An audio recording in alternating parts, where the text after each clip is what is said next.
Olá, ouvintes! Começando mais um episódio de Clinicagem, o seu podcast semanal de clínica médica. Meu nome é Pedro Magno e depois de muita expectativa, está oficialmente lançado o nosso curso de antibiótico do de Clinicagem. As inscrições começaram no dia 25 de junho e vão até o dia 2 de julho. E na aula inaugural, uma aula que a gente entregou em live para todo mundo que estava na expectativa da abertura do carrinho, a gente discutiu sobre quando e como escalonar uma antibiótico terapia. Essa aula vai estar disponível em vídeo para os assinantes do curso, mas a gente trouxe aqui no feed do seu podcast também para a gente aprender um pouquinho sobre esse assunto. Ficou curioso com o curso? Está interessado? Clica no link da descrição do episódio para saber mais.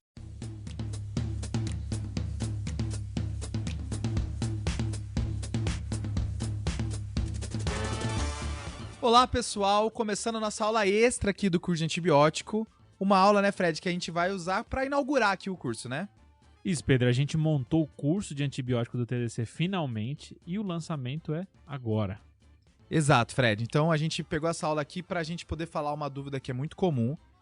E essa aula vai ficar disponível para quem comprar o curso, né? Então, vai ficar ali dentro da plataforma do curso como uma aula extra, que é sobre escalonamento de antibiótico, né? Cara, essa é uma dúvida que tem em todo local, né? Principalmente UTI, hospital, é uma dúvida muito grande. Exato. E a gente dividiu essa aula em duas partes principais, que é quando que o paciente está usando antibiótico e eu penso em escalonar e para onde eu vou escalonar. Beleza. E a segunda parte é quando eu já penso em começar com antibiótico escalonado de cara. Acho que a gente só tem que deixar uma ressalva aqui, tá, Pedro? Que a gente não tem grandes documentos que orientam essas estratégias, escalonar ou começar escalonado. Então aqui vai um pouco, a gente vai comentar partes de alguns documentos, comentar algumas estratégias e sugestões, mas não tem nada aqui tão direcionado na literatura, infelizmente. Um guideline mundial sobre isso, né? Que a gente está revisando aqui, Não, né? seria fantástico. Guideline de escalonamento. Beleza.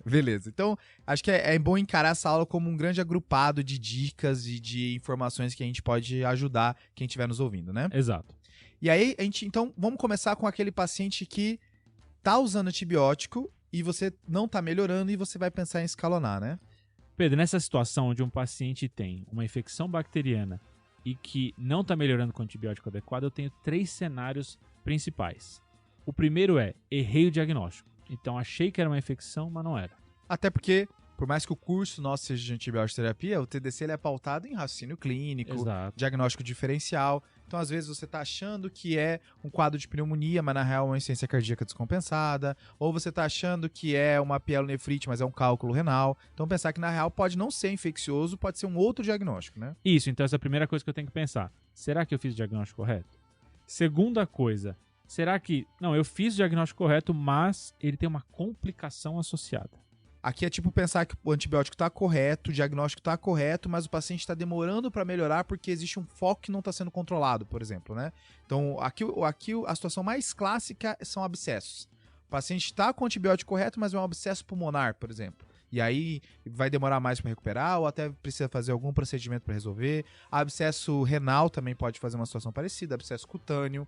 Empiema também pode fazer com que a pessoa, mesmo com o antibiótico correto, não melhore e continue apresentando febre, continue apresentando piora dos sintomas, né? Essa situação também me lembra muito as infecções intraabdominais, de ter um foco fechado ali que não está resolvido, o paciente recebe antibiótico e não melhora. Exato. Então, primeiro ponto, diagnóstico correto. Segundo ponto, complicação. Se o paciente está com o diagnóstico certo e não tem complicação, Fred, qual que é o terceiro ponto? Aqui, Pedro, é o que o pessoal quer saber mais, né? Errei meu antibiótico inicial. Como é que eu faço a partir daqui? Perfeito. Que vai ser o nosso foco hoje aqui, né? A gente vai falar principalmente dessa situação que é... Então, você fez o diagnóstico correto, não tem complicação e agora eu preciso melhorar a minha escolha de antibiótico terapia. Exato.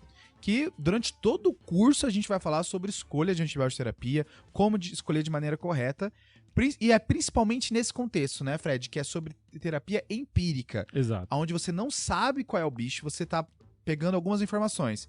Nessa infecção, o principal patógeno é esse ou são esses, então eu preciso usar esse antibiótico, né? Então a gente vai falar no curso várias situações diferentes sobre qual momento que você vai escolher qual situação, a gente vai dar só uma geral aqui, né? E a situação que a gente está comentando aqui é de um paciente que está em tratamento e eu não achei esse micro-organismo, né? Então não cresceu em cultura nenhuma, não cresceu em cultura de escarro, é um paciente que não melhora, e eu não sei o micro-organismo que tá ali. Até porque, se ele tá com uma infecção urinária, não tá melhorando e cresceu na urocultura o antibiótico correto, deve ser por ali o caminho, né? Então, Exato. A gente tá pensando na situação onde eu não sei, eu tô nas cegas e eu preciso fazer algo, né? Perfeito. Então acho que aqui a gente pode pensar em duas coisas principais.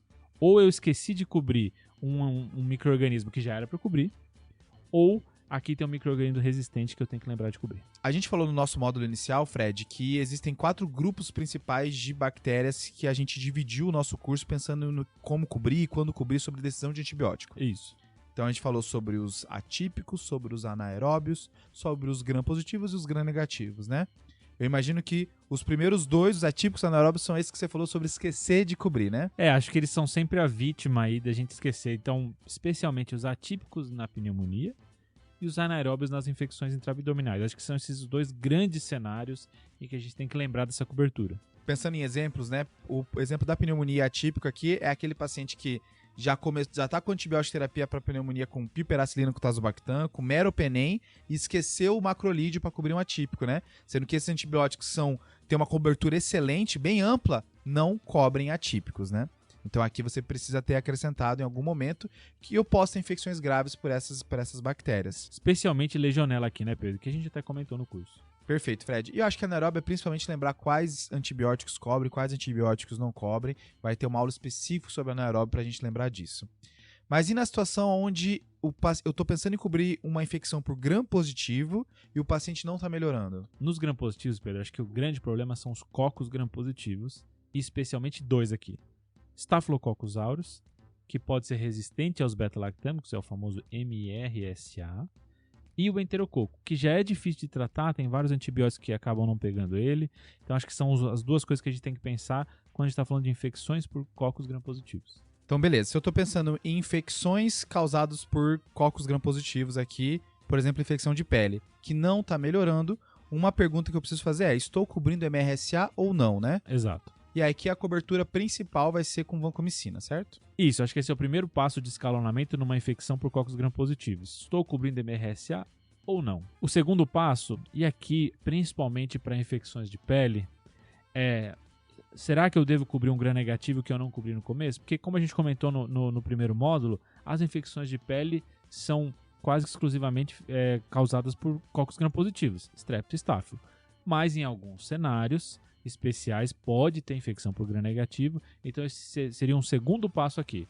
Cobrir MRSA o primeiro, cobrir bacilos gram-negativos seria o segundo. Fechou. Saiu do nosso cenário de conforto, que a gente estava achando que era só cocos gram-positivos, talvez não esteja melhorando porque eu estou talvez diante de uma situação atípica, né? Exato.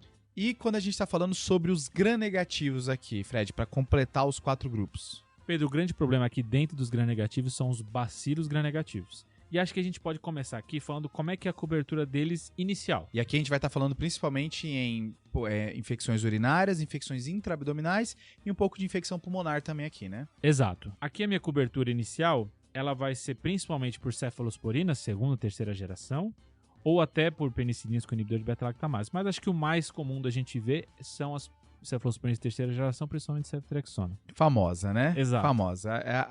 A rainha da clínica médica. Cobre pele, cobre pulmão, cobre abdômen, cobre urina, cobre meninge, né? Não corrige para função renal, pouco efeito adverso. É mágica ela, Fantástica, fantástica. E acho que esse seria o primeiro andar. Tá, e aí, então a gente vai falar dos próximos andares. O que está no próximo andar, caso o paciente não esteja melhorando com a ceftriaxone, por exemplo? Exato. Segundo andar, a gente tem piperacilina com tazobactam e cefepime. O que a gente ganha aqui? Cobertura para pseudomonas e algumas resistências que as cefalosporinas não conseguiram cobrir. Fechou, faz sentido. E se o paciente já estiver nesse andar e também não está melhorando, eu quero ir a mais, Fred. Terceiro andar. Terceiro andar aqui é carbapenem. E aí aqui principalmente meropenem e imipenem. A gente não coloca ertapenem aqui porque o ertapenem não cobre pseudomonas. Então a gente está deixando mais para meropenem. Beleza. E aqui eu vou ter uma cobertura ainda melhor para os ISBLs, né? Exato. E o que vai estar além? Aí já aqui é loucura, aqui vai começar a loucura. Já estamos chegando em prédios que precisam de elevador já quase. Tá? Quarto andar tá complicado. E aí, o que eu tô pensando depois disso? O quarto andar é um andar que a gente vai com cuidado. Por quê? Nos outros, a gente pode considerar fazer isso empiricamente, mas cobrir uma bactéria que é resistente à carbapenêmica empiricamente, aqui são situações muito específicas. Então, é uma coisa que a gente não ressaltou até agora, qualquer momento em que eu vou escalonar antibiótico, eu tenho que solicitar culturas novamente para tentar identificar o bicho. Pra tentar sair dessa cegueira, né? Que você tá só chutando antibiótico, jogando pra cima. Então, sempre é bom frisar isso. O momento que você escalou no antibiótico, o paciente tá piorando, não tá bem, é o momento de você tentar coletar culturas pra ver se agora eu finalmente consigo sair da terapia empírica cega e ir pra uma terapia direcionada, né? Exato. E nos gram-negativos, como tem esses vários andares, a importância é muito grande de eu saber epidemiologia local, especialmente epidemiologia do meu hospital. Então aqui é importante entrar em contato com o SCIH, com a equipe de infecto. Será que é muito comum no meu hospital ter essa bactéria? Não, aqui quase não tem, então talvez não valha a pena entrar. Então fazer cobertura direta para resistente a carbapenêmico é algo bem detalhado, bem específico. Fechou, Fred, mas a gente reservou esse momento aqui da aula agora para falar sobre situações, sobre micro-organismos que às vezes o paciente está usando carbapenêmico, está usando meropenem, e mesmo assim ele não melhora e existem alguns micro-organismos que não vai ser a resposta por aí. E eu nem estou falando das enterobactérias produtoras de carbapenemase, por exemplo, a KPC. São micro-organismos que não é carbapenêmica a resposta, é um antibiótico mais simples que isso. Aqui a gente está falando de situações muito específicas, geralmente infecções em pacientes em UTI, infecções hospitalares, tá? Por exemplo, quais, Fred? Pedro, dos lados dos gram-negativos, eu queria focar numa principalmente, que é a Stenotrofomonas. Tá. Então aqui é uma bactéria, é um bacilo gram-negativo não fermentador, que tem muita resistência e que o tratamento ideal aqui é sulfametoxazol trimetoprima ou quinolona, que são antibióticos que às vezes eu não pensaria em usar no escalonamento, né? Sim, o paciente está utilizando carbapenêmico e você lembrar tá faltando uma sulfametoxazol, tá faltando uma quinolona, não é um pensamento normal, né? Exato, mas em pacientes muito graves, especialmente pacientes imunossuprimidos, aqui infecção de corrente sanguínea ou infecção pulmonar, a Stenotrofomonas pode ser a causa. Então isso é um pensamento no meio do caminho. Putz, não tá melhorando com nada, será que pode ser Stenotrofomonas? Então vira e mexe aí por aí uma leva entrando num esquema de escalonamento. Eu acho que é importante frisar aqui que essas infecções elas falam muito sobre quem é o paciente, né, Fred? São pacientes que estão em UTI, com múltiplas invasões, pacientes graves, né? Geralmente ele não é infecções que ocorrem em pacientes que vêm da comunidade, né? Exatamente. Tá, do bacilo gram-negativo tem esse destaque e dos cocos gram-positivos. Aqui a gente tem o enterococo, Pedro. Especificamente o enterococo resistente à vancomicina ou VRE. Aqui a gente, então, geralmente no escalonamento que a gente comentou de cocos gram-positivos, seria ir direto para vancomicina pensando em cobrir MRSA, mas se for um VRE, aí eu vou ter que ir mais para frente. E aí é que eu posso usar ou linezolida ou daptomicina. Então, especialmente infecção de corrente sanguínea, isso pode ser um problema. Beleza, Fred. Mas tem uma situação aqui que não é nem bacilo gram-negativo e nem cocos gram-positivos, que precisa também ser pensado quando eu estou escalonando antibiótico terapia, que são os fungos, né? Não, aqui eu não errei nem a bactéria, né? A gente tá errando o reino aqui, né? Exato. A gente não é nem o filo, nem a classe, nem a ordem, é o reino que a gente tá errando. Isso, acho que candidemia a gente tem que pensar como diferencial em pacientes que não têm alguma infecção e não melhoram, mas acho que não vale aqui a gente ficar detalhando de quando escalonar para fungo, só pensar que isso tem que estar na nossa cabeça. Fechou, acho que é isso, né? O paciente tá galopando de andar e andar, começa em algum momento a pensar assim, peraí, será que é bactéria mesmo? Será que não pode ser fungo? Será que eu preciso coletar alguma cultura diferente? Acho que é importante só ter esse alerta aqui, né? Exato, Pedro. Acho que agora a gente pode caminhar para a segunda parte, onde a gente vai falar sobre quem que, quando chega no PS, eu já começo de cara com um escalonado. Começo escalonado de cara. Beleza, então você nem deu tempo de ver se ele vai responder uma terapia mais basal, já começa com antibiótico de amplo espectro aqui, né? Isso. Acho que aqui é importante a gente frisar assim que existem 3 pontos principais aqui na hora de tomar essa decisão. Beleza. Primeiro, a gravidade do quadro. Segundo, fatores de epidemiologia local. E terceiro, fatores de risco específicos do paciente. Tá. Então, primeiro, a gravidade do caso. Como que isso me direciona se eu começo escalonado ou não? Aqui, Fred, a ideia é que quanto mais grave está o paciente, menor é a minha margem de errar com ele, né? Sim. Então você pensa já cobrir talvez infecções mais resistentes, até mesmo pseudomonas, você pode já pensar em começar com antibiótico de amplo espectro. O Survive Sepsis, ele até menciona que você pode tomar essa decisão se você estiver receoso por alguma coisa, contanto que, acho que é importante frisar aqui quando a gente está falando sobre a gravidade do quadro, que se o paciente em 48 horas apresentar a melhora do quadro e as culturas que você coletou inicialmente vieram negativas, você pode começar a ficar, você tem o compromisso de descalonar esse antibiótico, voltar para um antibiótico de espectro menor. Esse destaque é importante, Pedro. Então, só ressaltando, a pessoa que escalonou no começo, ela tem que se comprometer a descalonar com a evolução do quadro.